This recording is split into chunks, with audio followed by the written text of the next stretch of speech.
Well, thanks for the opportunity to present the MESH project here in Vaak Society. What I will do shortly is introduce Vaak Society as an organization and also as a mentality. And then I will tell more about the MESH projects. So actually, I'm here on behalf of two entities. My name is Marc Boonstra.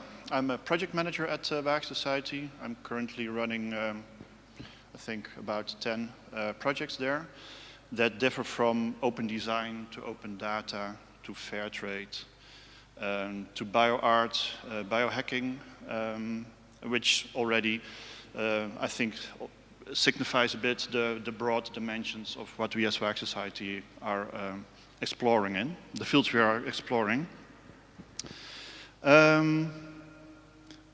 Well, this is Vaak Society. Maybe people of you have been in Amsterdam and have visited the red light district. We are at the heart of that. It looks like a castle, but it used to be a city gate in the, I think, the 14th century.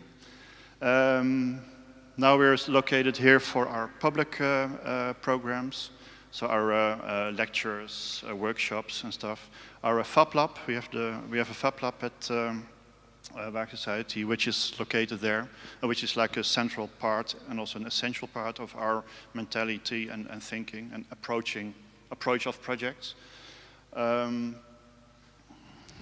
Actually, Vaak Society was founded in the mid-90s. Then it was called the Digitale Stad, which was more like a forerunner.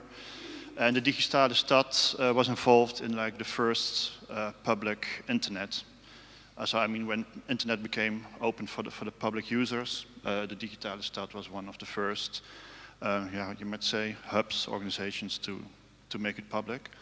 And from there, it's grown into an organization that, well, as you can see, it's in Amsterdam, founded in '96. There's approximately 50 employees, or FTE, and we run about 50 plus projects parallel. So at any given time, there's like 50-ish projects running. And you see our URL, www.vaak.org. What actually remained the same from like the mid-90s is, well, you might say a bit of a hacker mentality. I mean, when internet became more of a common good, we from Vaak Society thought, well, it's a beautiful technology, but it's only meaningful if it's open for the people, if people can do their own stuff with it and on it.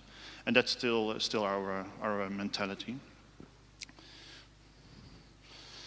This is how we call ourselves today, Vaak Society Institute for Art, Science and Technology. We have a method that we use which is called creative research. As you can see, it's like 3 circles: experiment, fundamental research, co-creation.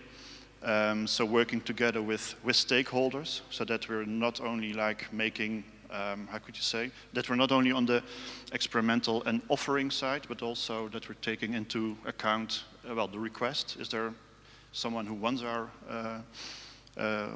applications and our stuff, and scaling, so valorization. We're involved in quite some fields of interest, as I indicated a bit, I think, with the project I personally already am doing. You can see science, healthcare, creative industry, society, innovation, which is of course a very broad category, sustainability. What can I say? Well, maybe the best thing is if let's show you this one. Here you can see how we are organized. That's the creative research. Actually, the fields of interest at Vaak Society are divided into program lines, and program lines we call laboratories, labs. So for example, the Creative Care Lab is making new applications, sometimes based on mobile apps, for healthcare, sometimes elderly people, sometimes disabled people. I will show an example of that later on. Creative Learning Lab is all about education, about children, about embodied learning, for example, open data, open design, A wet lab, the last one, is concerned with biohacking and bioart. There's a public program, that's where we use the city gate for, the big building. Academy, we do a lot in training, education, incubation. Here you see 7 scenes, and I have a colleague of mine, from 7 scenes. 7 scenes started out as a, well, you might say, as a project, and then became independent and became its own limited.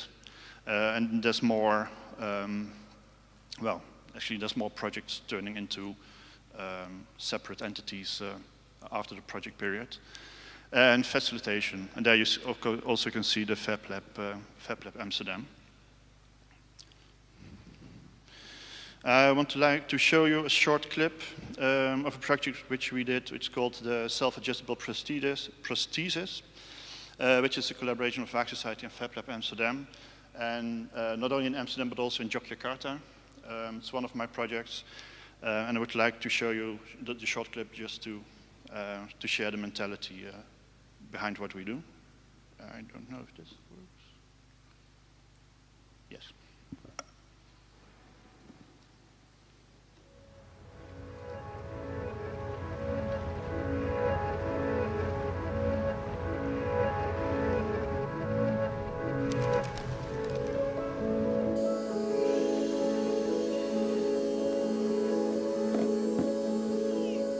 You know, the situation is that there's tons of people in Indonesia, they are amputated and they don't have a prosthesis at all because simply they cannot afford it. And what happens, and I've seen it, that's a very, very heartbreaking image that you see that these people getting alienated, so they have psychological problems.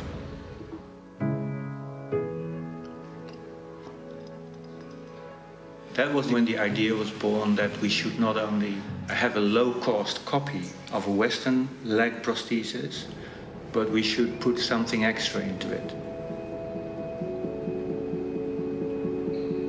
I mean, in Western society, if you get a leg prosthesis, somebody adjusts it for you, and it's really not your prosthesis, because you don't know enough about it. And if you got trouble, you go again to the guy who knows about it, and he adjusts it for you, and you go away. And I'm saying, I don't agree. I think a prosthesis can be very simple, but it needs to be designed with the brain in mind. We wanted to create another mindset that you are perfectly able to learn yourself how your prosthesis works.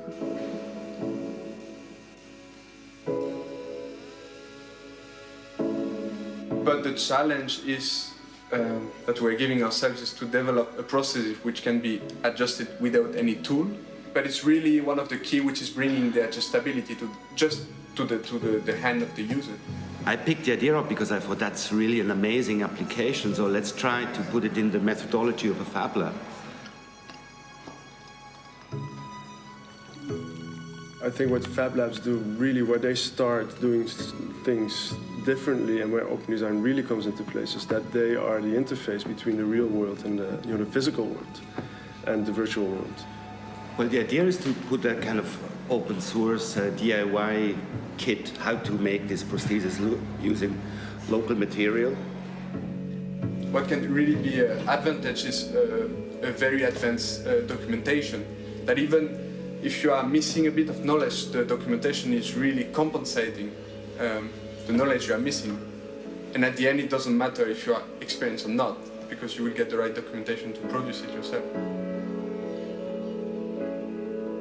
It's a unique project. There is no self-adjustable prosthesis out there. And if that whole methodology works out, we can help thousands of people getting back walking, which is an essential part of life, of course.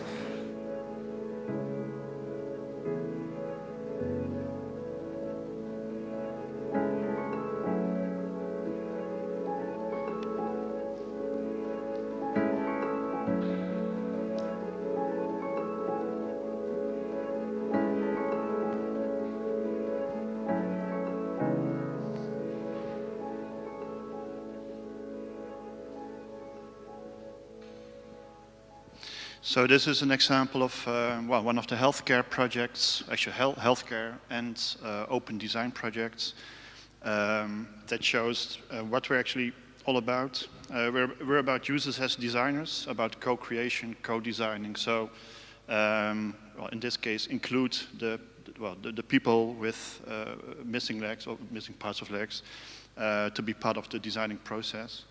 Do-it-yourself mentality, you can see, tinkering, using the Fab Lab, prototyping, and do it in following iterations, and the open philosophy. I mean, you heard documentation is an important part.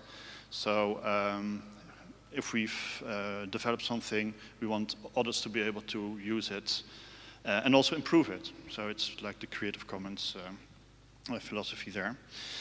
So now MESH, it's, you can see one of the great European project acronyms, Material Encounters with Digital Cultural Heritage.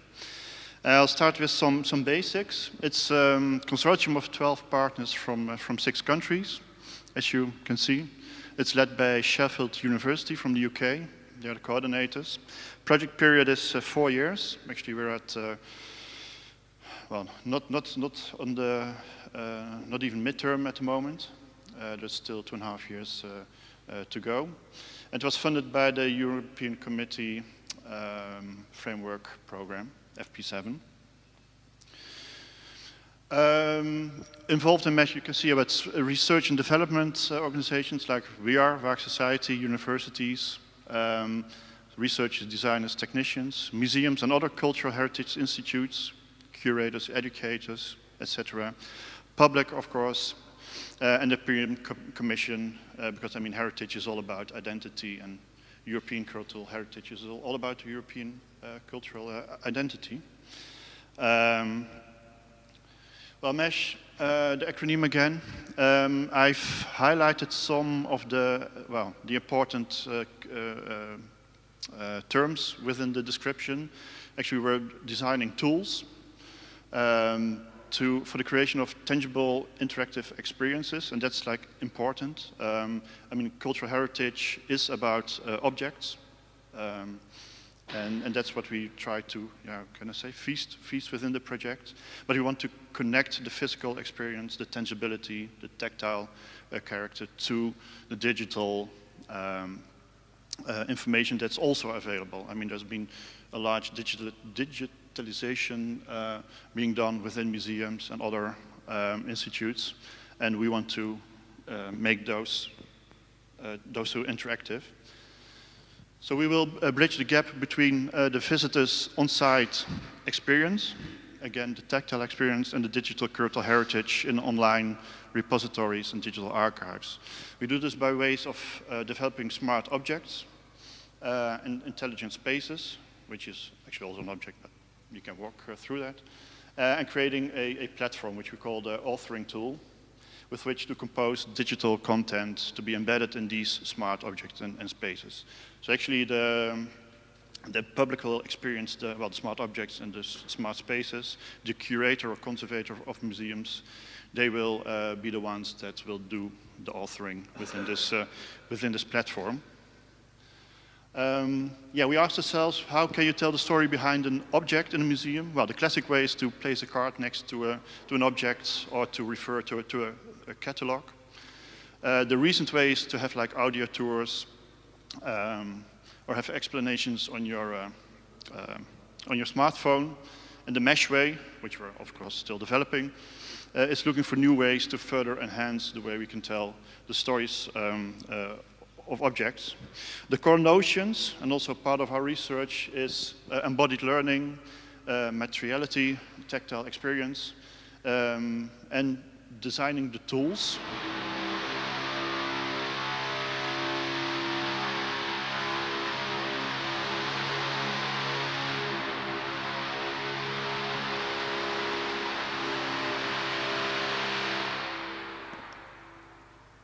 Well, it sounds like an average day at Vark Society. Oh, in that case. No, embodied learning, materiality, and designing tools, and the process. I mean, obviously, we are developing the smart objects and the authoring tool, but what we're also trying to develop is a learning community in which all stakeholders are not only represented, but also like literally involved. I mean, the designers, the artists, but also the museums themselves, other cultural heritage institutions. Because actually we hope that after the project there will be like a sustainable platform to have a life after the project period. Embodied learning, I mean, I'm going quite quickly along these notions because I think we could have lectures for a couple of days on each of them separately. Embodied learning, of course, basically emphasizing the point that you not only learn by reading books or listening to teachers, but also actually by organizing yourself. I mean, I think everyone who has children can share the experience. The materiality, tactile experience. Of course, in our digital culture of the moment, you might sometimes forget that objects are basically objects, and that when you design stuff, having a CAD/CAM model in your computer is not really the same as having the object, which is also totally why we have a Fab Lab at Waag Society, to be able to touch, to smell, to feel. And it's also like the other way around. I mean, why are we interested in vases from the antiques or old paintings? Because they're objects, and we have a personal relationship with that. And within Mesh, we're totally trying to balance this experience and maybe even reinforcing this experience with the digital information and not, I mean, sometimes you see tourists, I mean, in Amsterdam, for example, tourists walking through the city, through the streets, and like being hidden behind their cameras or mobile phones. I mean, that's great for your photo album back home, but then you haven't seen the city. And that, of course, is also a bit of a danger with inviting the digital machinery into a museum. So we would try to make it interactive. Oh, I didn't translate this. Ontwerpen van tools and process, well, that's what I said before. And there you have it. Okay, so this is a bit, I think it's hard to read from that distance. But let's say that, I mean, there's digital information in the, for example, Europeana. I think you all know Europeana, Flickr. You can download it in your computer. Then compose stories using this digital content. I mean, there's so much content, but you have to, what's the word? Promote and demote. You have to make stories out of it to make it meaningful. Otherwise, it's just like a sea of information. And this is where the curators come in, and also technicians that translate the stories into these smart objects or spaces. Then the public, we'll put it in a museum. Public will experience the objects and experience the stuff we do with Mesh in it. So there will be an interaction of people and other objects, and that in itself will also like feed back into the digital information stream. So, I mean, there will be an online story of the object, and then it goes round and round. I think I can best show it through a clip. Which has no sound somehow. But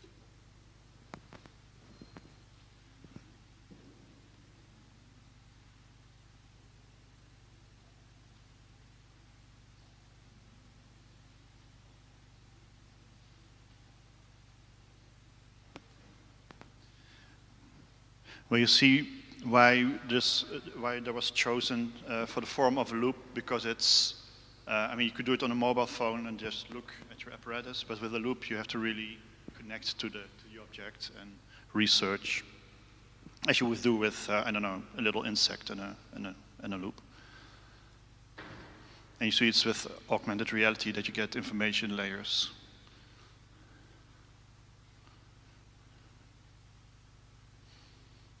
And I mean, you really have to use it as a loop, otherwise the loop would not recognize what you're looking at, if you understand what I mean. So you have to really be at a certain distance, a certain angle to focus on, for example, Achilles. And then you can just get the story of Achilles.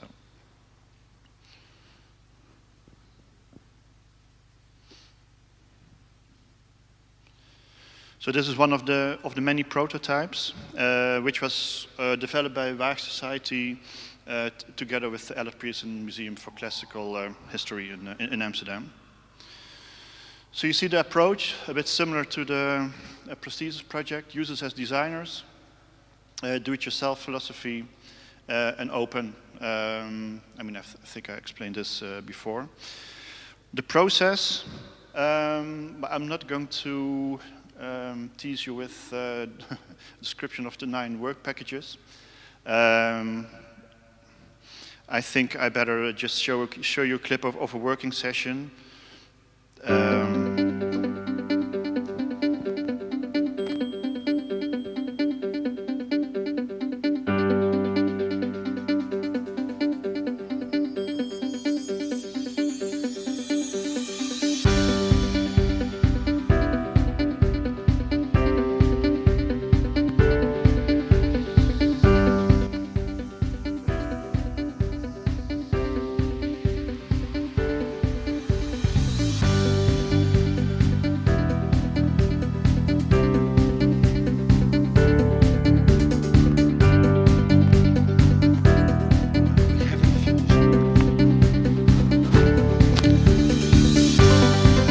As I touch it, I can reveal different layers of the object. Let's say if it's a painting and there might be different layers because they were repainted and such, I could like kind of scrap away the painting and see what was underneath before that.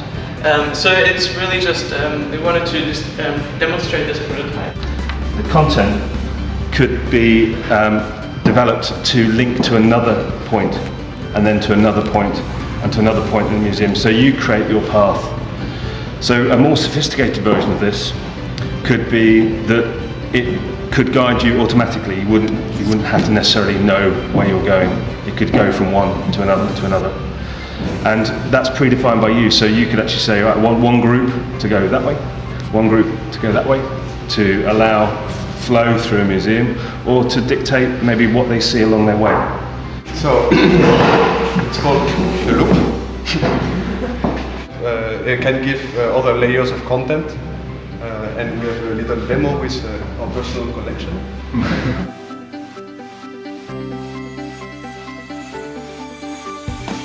Yourself, I mean, the whole physical interaction with this is adding something. I mean, it's really important. Well, that's the adding. Waarom krijg ik nou niet het hoofd? Maar do I not get the hand? Shape it again. Okay, and then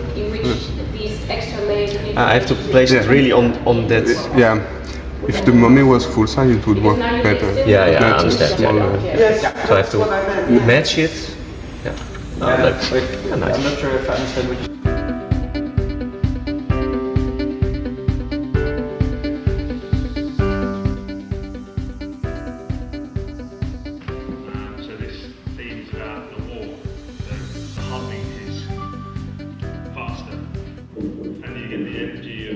soldier, and you see the war going on, the battle and everything else. And you slowly become the soldier also. And you get a different marking, different images that show about the feast and about the culture of eating. I think we want to have a closer look, of course. So with this device you can reconstruct, so to speak, the missing part. And then you see immediately what it's for.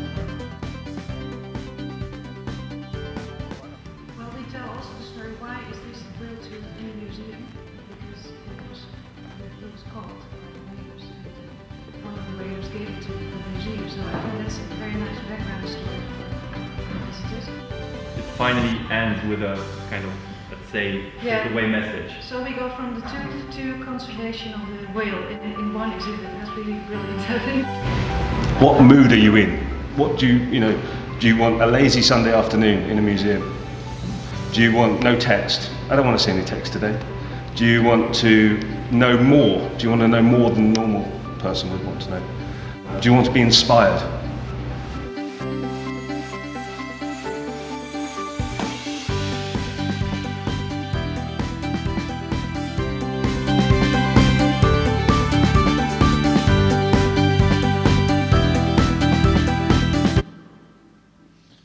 So this was an impression from a collaboration session which took place, not really at the beginning of the project, but one of the first steps towards really developing stuff. So in short, the process developed strategies for co-design. I mean, it's different stakeholders, different mentalities, different cultures. There is actually a strategy needed to make them work together. I mean, that's not an automatic thing. But I guess, I mean, you're all experienced in European projects. It's not automatically that you work together in a good manner. So how to collaborate? Define requirements, again, including the user as part of the process, users as designers. Technical research and development, obviously prototyping. There will be case studies. They will be held, I think, the latter part of this year and after at Alice Pearson Museum, Musea della Guerra in Trento, and Museum The Hague. And you see it's 3 different types of cultural heritage. I mean, classical antiquity, outdoor experience. The Musea della Guerra is more focused on the World War I, the Great War. And Museum The Hague is interactive educational quests. And then evaluate and finally make it sustainable, which is, and I added this, which is not necessarily the same as selling a lot of loops. It's about creating within project period this learning community that wants to develop the products we make, but also wants to sustain it afterwards. Obviously, when the project has ended, there will be the question of, okay, who's maintaining it? Like, for example, how you call it, a service desk type of thing. Well, maybe there's a market partner interested to do this, or maybe we can have like a subscription system amongst heritage institutes. But I mean, that's part of the research we're doing. Yeah, this actually is my last slide. I put my name in here if you want to know more about the project. And also Dick van Dijk. Dick van Dijk, he's the, how could you say, from the part that Waag Society is doing, he's the brain behind all this. He's a project developer. So, yeah, thank you for your attention. And if there's questions, I'm ready to answer.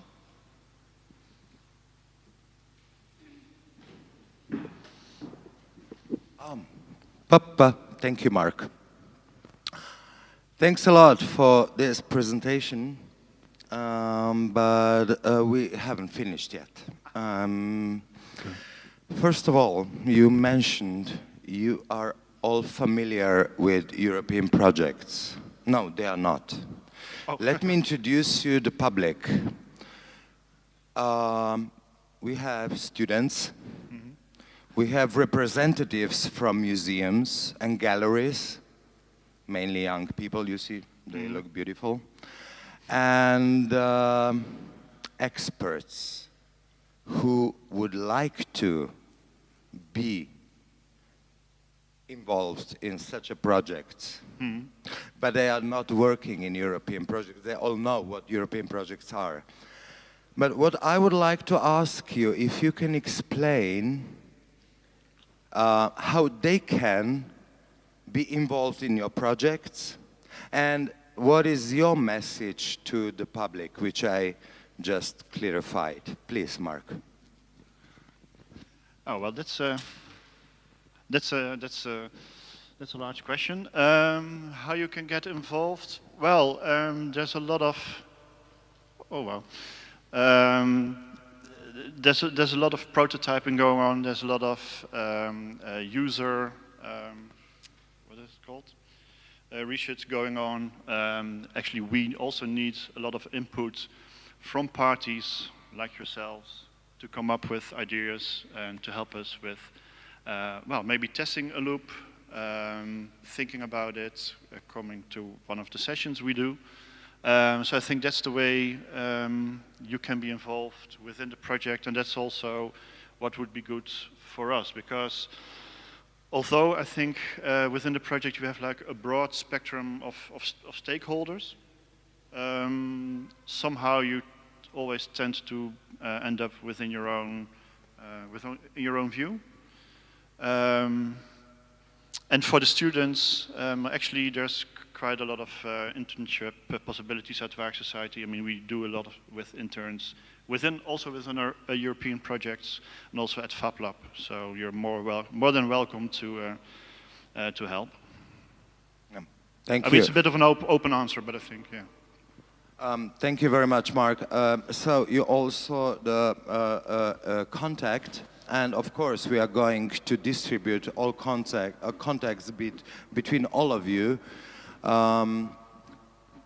Marc, thank you very much.